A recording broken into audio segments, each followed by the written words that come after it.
From an orphanage to three-course dinners with silver cutlery, my next guest was born in Pakistan and raised in Europe by her adoptive family. But it wasn't easy. Gabriella Van Rij looked different than her family and her peers and was forced to confront issues of conformity, adversity, and diversity. She's detailed her cross-cultural journey in this book. It's called With All My Might. Gabriella joins us this morning as part of our book author series. Hello, good morning to you, Gabriella. Good morning. I want to talk a little bit about that because many would think being located from an orphanage in Pakistan and then adopted by a well-to-do European family, I've got it made. That wasn't the case with you. No, it wasn't, but I got it made in the sense that, yes, you're right, I had opportunities, of course, that I wouldn't have had in the orphanage, but not okay in the sense that conformity, trying to be pushed into a person that you're not. And the rigidity of the 60s is that people that looked like me, you couldn't find many like. Mm-hmm. So people made comments all the time. Like?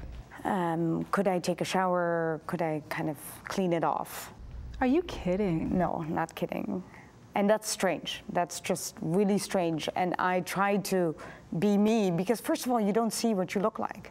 Anyhow. As a child, you don't even think about what you look like. No. I mean, you know, unless, and that's the thing that's so sad because those influences then come from the outside. As a child, you just want to be loved and accepted. You don't think about color, but then the outside world kind of forces you to think about that. And I know that's what happened in your case. Yeah, definitely.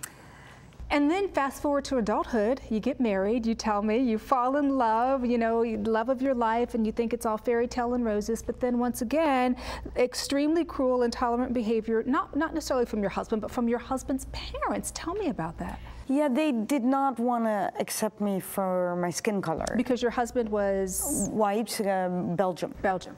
And he obviously married me, we had a child together, and the parents just said no. I never even met them. How long were you married? We were married very short, well, less than a year.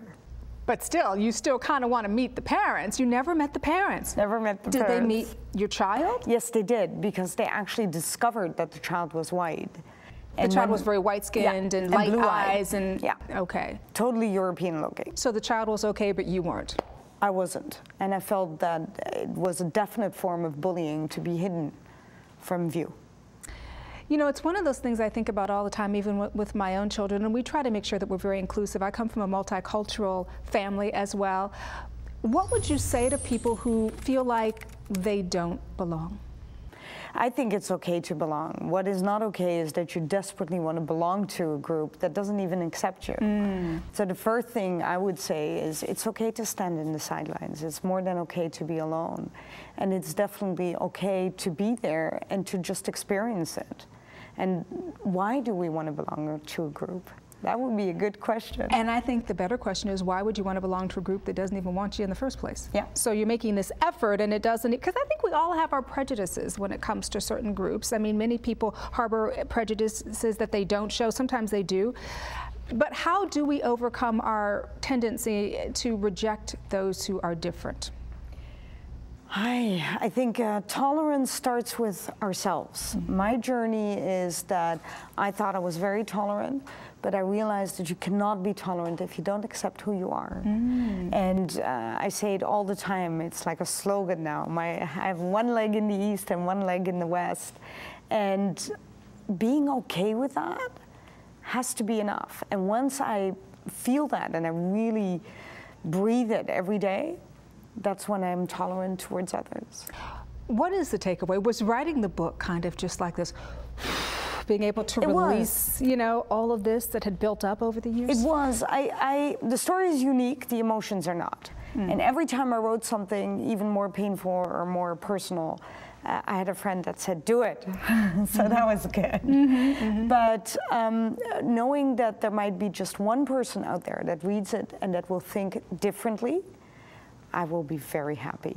And that might just accept someone else that they've never been kind to would be really nice. What a great message and a great one to leave with our viewers and with me. Thank you so much, Gabriella, for coming by and sharing your story with us this morning. Thank you for having me. And again, the book is called With All My Might. If you would like more information about Gabriella or the book, please visit her website. It is called withallmymight.com.